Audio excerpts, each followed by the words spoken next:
అందరికీ ప్రభు పేరిట మా హృదయపూర్వక వందనాలు. ఈరోజు ఒక కుటుంబం గురించి తెలిసిన వెంటనే హృదయం ఎంతో చలించిపోయింది. వారికి ఏదైనా సహాయం చేయాలని ఆలోచన చేసి వారి గురించి తెలుసుకున్నప్పుడు కనీసం తినడానికి కూడా సరైన సమయంలో మరి ఆహారం దొరక్క ఇబ్బంది పడుతున్నారన్న విషయాన్ని తెలుసుకొని వారి ఇబ్బందికరమైన ఈ పరిస్థితి రీత్యా మన సహోదరులను పంపించి చిన్నదన్వాడ గ్రామం గద్వాల్ జిల్లా సుదర్శన్ గారి కుటుంబానికి కొన్ని నిత్యావసర సరుకులను ఇచ్చి వారిని పరామర్శించాలి, వారి పరిస్థితి తెలుసుకోవాలని అయితే వెళ్ళడం జరిగింది.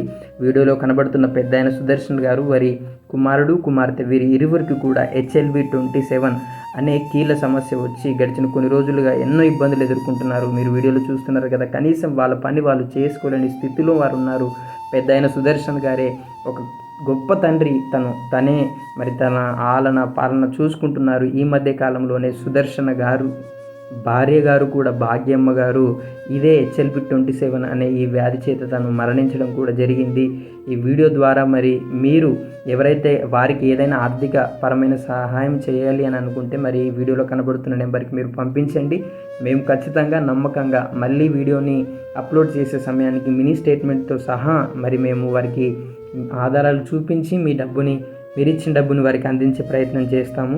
మరి ప్రస్తుతం మెడిసిన్స్కి కూడా 10,000 ఓన్లీ మెడిసిన్స్కి, టెస్ట్లు మెడిసిన్స్ కలిపి 40,000 ఖర్చు వస్తుందని తెలియజేస్తున్నారు. కనుక మీ వంతు సహాయం చేయాలని మనవి.